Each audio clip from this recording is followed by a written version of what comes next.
What's up, YouTube? Tim is here. Here is my opening streaming segment where I talk about the films that are set for release this week, whether it be theaters, streaming, etc. All right, here are the films that are coming out. Now, the big films we got is, of course, the movie Renfield, which stars Nicolas Cage as Count Dracula.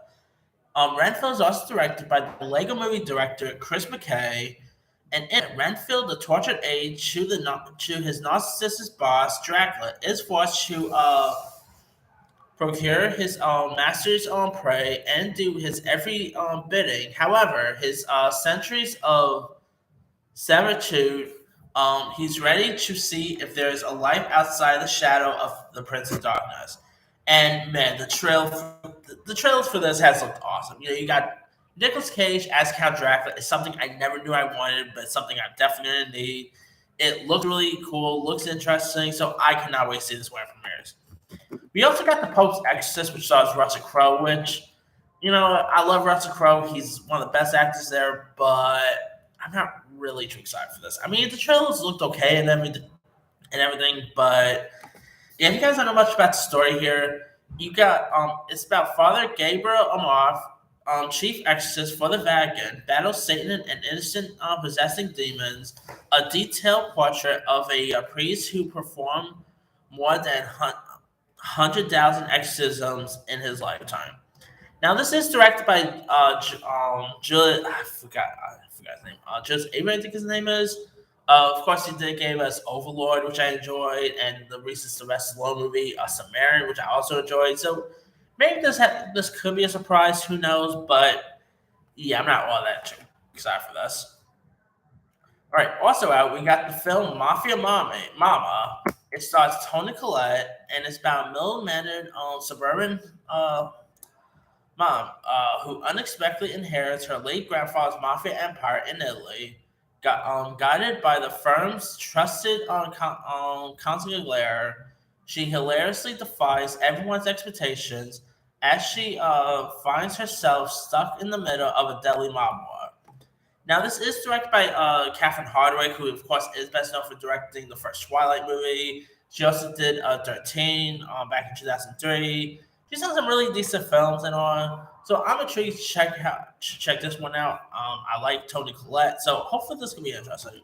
All right, also out, we got the movie called Sweetwater, which stars Everett Osborne, Jeremy Piven, Carrie Elwes, Eric Roberts, Robert Richard, Kevin Pollak, and Richard Dreyfuss. In it, this is a true story about Nathaniel Sweetwater Clifton, star attraction of the Harlem Globetrotter, changes the name of basketball when he becomes the first African American player to sign a contract to the NBA in the fortnight of 1950. And I gotta say, the trailers actually did look decent and all, but to be honest, one thing that I'm not really too excited for about watching this is the director alone. This is directed by Martin Gajal, who directed that terrible Raging Bull sequel called The Bronx Bull. He also directed this terrible 9/11 movie called 9/11, which had like the likes of Whoopi Goldberg, Charlie Sheen, Luis Guzman. That is one of the worst movies I have ever seen in my life. Holy cow, that was so terrible. So he does not have the best resume there. So maybe this could be his best work. Who knows? I do love a good sport inspirational film. So I don't know. Hopefully this could be a surprise. But yeah, just that alone does not make me too intrigued by this. All right. Also out, we got the anime film Suzumu, which is from the director of Your Name, as well as Weathering with You, and it depicts a high school girl and a mysterious young man who trying to prevent a series of disasters across Japan. And it looks like it could be interesting. I mean, the animation looks decent. I like some of the effects involved, and I really quite like Your Next and Weathering with You. So maybe this could be interesting. Something that does not look interesting. We got Beautiful Disaster, which is directed by Roger Como, who is best known for directing Cruel Intentions, The Sweetest Thing, the Brendan Fraser classic Fury Vengeance, After We Collided. I mean, Cruel Intentions maybe his best work, obviously. And it stars Dylan Sprouse and Virginia Garner. Travis Maddox spends his nights fighting in underground boxing matches and his days in as the ultimate college on campus charmer. Intrigued by a freshman's resistance to his appeal, Travis offers her a simple bet. If he lo- if I kid you not, here it is. If he loses his next fight, he must remain sex free for a month. If he wins, she must live in his apartment for the same amount of time. Okay. The trailer for this, by the way, looks awful. I mean, it actually just premiered at Fan Event. I was gonna go, but I was like, nah, I'm cool. But I might watch this maybe when it's online, I guess. But yeah, Dylan Sprouse, man, what the heck is this kid doing? I mean, his brother, I gotta say, is having a better career. You know, his brother Cole Sprouse, of course, is Sweet Life co-star too. I mean, Cole Sprouse, yeah, he's on his recent Riverdale has been great recent years, but at least he's having a better career. But yeah, Dylan Sprouse lately, I don't know what between this, he's in After We Collided. Like, seriously, dude, I'm hoping he gets like the better, like a better work in the future because I've always liked Dylan Sprouse and his brother Cole Sprouse. I mean, I remember watching Sweet Life Zach and Code back in the days. I still remember him and his brother when they were in the Big Daddy or Friends. It's a shame that they're doing these type of films, but hey, gotta make that money, I guess. All right. We also got a movie called Me Furious. On the day of his scheduled execution, a convicted serial killer tells a psychiatrist that he's a demon who can possess his body. As the evacuation ends, he also tells the doctor that he will soon commit 3 murders of his own. Man, I saw the preview for this. This does not look great. I mean, definitely has a bit. Definitely feels like Silence of the Lambs meets The Exorcist. That's what you like. If Silence of the Lambs and The Exorcist had a baby, this is what you get. But yeah, this just does not look all that great. I mean, yeah. All right. Also out, we got a movie called Obsession, which is a thrilling and seductive four-part. Oh, it's a limited series. I probably should have waited for that. I'll probably talk about this here, but I go to the TV. I know it was a movie, but anyway. Also out, we got a movie called The Last Kingdom. Seven Kings Must Die, which follows the death of King Edward. Invaders and rival heirs choose the battle of the crown. Um, Unred and his comrades strive to form and unite England. I mean, I'm not really. I know this is based on the show The Last Kingdom. I have not really watched it, so I can't really comment on that. But hey, if you're a fan of The Last Kingdom, good news. The film version premieres this week. All right, on Shutter, we got a couple of films coming to Shutter. One of which we got Cube, which is a Japanese remake of the film from 19 from the 90s, which of course had Marissa Reno in it, and it follows a group of strangers who find themselves trapped in a sadistic maze without remembering how they got there. So yeah, I mean, of course, they had to work together to get out alive. I mean, the original Maze is not a great film, or the original Cube actually is not a great film, but it's actually really decent. So it's gonna be interesting to see how this new remake holds up. So, which I say. All right. Also coming to Shutter, we got a film called From Black, which stars Pitch Perfect actress Anna Camp about a recovering addict who is presented with the chance to learn what happened to her missing son. And the trailer for this looks pretty creepy. I mean, nice to see Anna Camp really branching out outside of Pitch Perfect fame. So this could be cool, I guess. All right, also, other stuff we got out this week. We got something called Sick of Myself, where Sting and Thomas are in an unhealthy competitive relationship which takes an evil turn when Thomas suddenly breaks through as a contemporary artist. Singh makes an effort to regain her status by creating a person who can attract sympathy. So, could be interesting, yes. I mean, I saw the preview for this. Does not look great, but it has an interesting synopsis. All right, we also got something called The Last Weekend, a love story. which explores the 18-month relationships that John Lennon spent with his Chinese assistant, turned lover, Yoko Ono. So of course, it's about their relationship and stuff. I mean, I've always been interested in seeing their story unfold. So this could be interesting to check out. All right.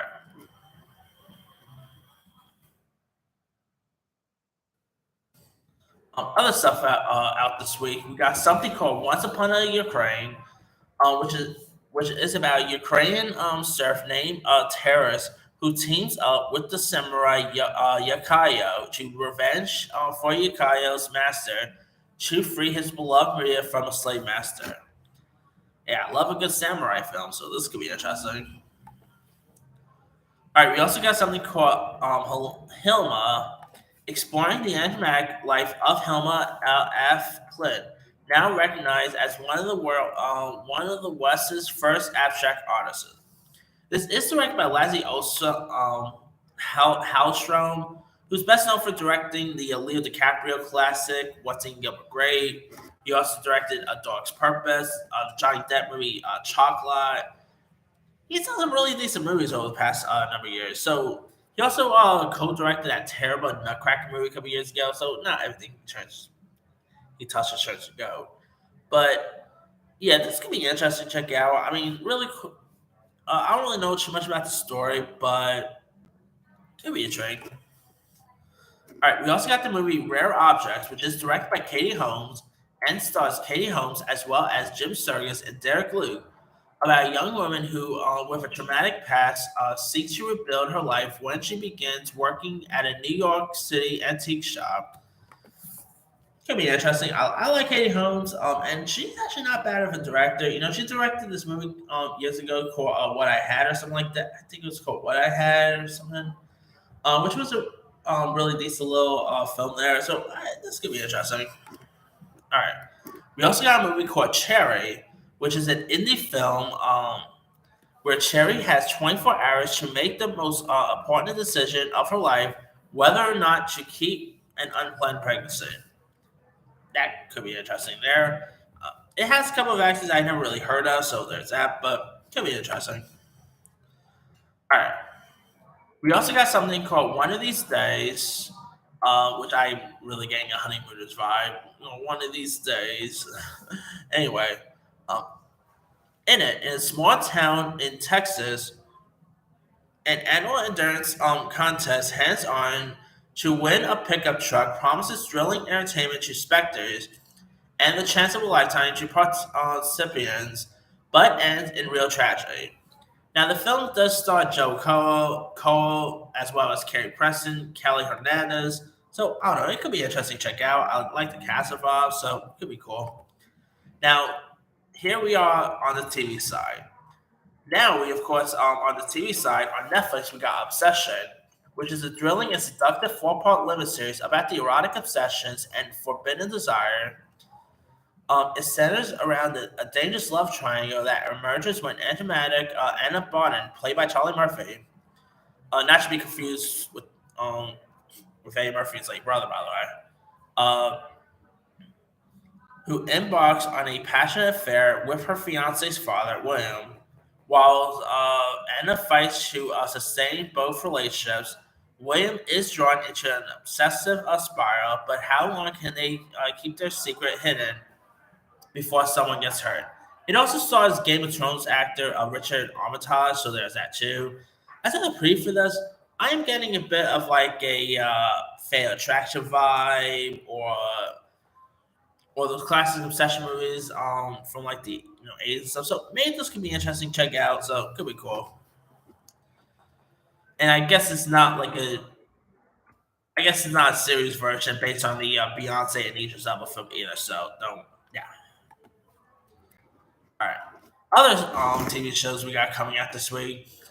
We've got Renovations coming to Disney Plus, where Jeremy Renner teams up with expert builders to acquire large decommissioned government vehicles and reimagine them as mind blowing creations that serve kids in communities worldwide. This, like I say, looks really interesting. You know, really glad I see Jeremy Renner back on the show after his after his unfortunate accident recent. Uh,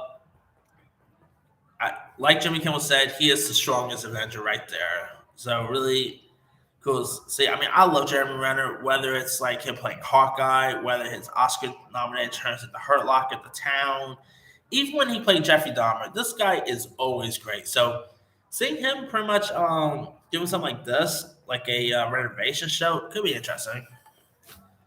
All right. Also out, we got American Manhunt, the Boston Marathon bombing, which, if you guys don't know, this month will literally be the 10th anniversary of that tragic event that happened back in 2013. Of course, they did do a couple of films about it. One of which was the Mark Wahlberg movie called Patriots Day, which I love that film. It's not a movie I could really watch again because of the subject matter, but it's really good if you guys have seen it. Then also they did that film with Jake Gyllenhaal called Stronger, which was also pretty decent. But it looks like it's a docu series about like the manhunt that unfold when when they end up catching the guys. And I gotta say the trailers for this looks intriguing. I mean, it's not really something I could probably rewatch over again, but I'll probably watch this just once. But it'll be interesting to check out. Also out, for some other reason, we got Till Death Do Us Part, Courtney and Travis coming to Hulu, which is, of course, about their marriage. Who cares? We also got Titan Season 4, Part 2, which, of course, looks like this is the final season. I tapped out of the show. I really thought, I thought Titans was okay at times, but, the recent episodes has not done it for me, so yeah, I mean, of course, this is coming to HBO Max, which I'll talk about in a separate video because there was a big announcement that was made today. But that aside, I don't know. We'll see how this show ends. But yeah, I'm not really too excited for it. All right, we also got Rugrats Season 2 coming to Paramount Plus, which could be interesting. I mean, I tried checking out the recent revival of Rugrats. I used to love Rugrats as a kid and stuff. But the new revival just did not really do it for me. I mean, the animation style didn't look all that great. So, yeah, I'm not too excited for this second season. All right. We also got Florida Man coming to Netflix, which stars Edgar Ramirez, Lex Scott Davis, Clark Gregg, Abby Lee, and many others. About a disgraced cop who is forced to return to his home of state of Florida for a shady mission, only to get swept up in a treasure hunt. The trailers for this look really good. Edgar Ramirez, he is a really terrific actor. Of course, he's best known for Assassination of Giovanni Versace fame. He's been in some other really decent stuff over the years. So I'm hoping this could be really interesting. It looks cool, so it could be interesting. All right. We also got The Marvelous Miss Maisel Season 5, which, of course, is the final season. I mean, I think the show was really decent. Rachel Brosnahan, I love as his character. Alex Borstein, who, of course, won lots of awards here. She's great. So I'm looking forward to see how they're going to end the show. So it'll be interesting to see. All right. We also got The Last Thing He Told Me come to Apple, which stars Jennifer Garner, Game of Thrones actor Nicola Coster-Waldau, and Edgar Rice, who's going to be in the upcoming Mean Girls musical film. And this is based on a book where Hannah must forge a relationship with her 16-year-old stepdaughter, Bailey, to find the truth behind why her husband mysteriously disappeared. And the preview for this looked interesting. You do got Jennifer Garner, who is always terrific. I really quite like Edgar Rice. I mean, she broke out in the movie The Nice Guys with Ryan Gosling and Russell Crowe. Of course, she played Betty Brant in the recent Spider-Man movies. She was in that recent film Honor Society that premiered on Paramount Plus last year. I think she's a really good young actress, so I'm really glad to see her branching out more here. She was also great in Mayor of Easttown as well, so this could be interesting to check out. Last but not least, we got Clone High coming to HBO Max, or maybe not HBO Max anymore, but I'll get you that in a separate video. Now, Clone High, if you guys don't know much about it, it is based on a MTV series about someone cloning these, historical figures and having them become high schoolers. Now, of course, we got the likes of JFK, Abraham Lincoln, Cleopatra, and stuff like that. So, I'm looking forward to check out where they're gonna take this new series to. I mean, I used to watch Clone High back in the days, and I thought it was a really decent series. So I'm looking forward to see how they're gonna shape this series up. I mean, there's a lot of stuff that's probably not gonna go well in today's standards, but we'll see how this all shapes up here. But it could be interesting to check out. But that's pretty much it there. Let me leave you guys. Which of these films are you interested in? Are you interested in, of course, are you interested in Renfield, The Pope's Exorcist, Titan of Season 4, Clone High, etc.? Drop comments below. Don't forget to like, subscribe, hit that bell for notification. This is Steven signing off.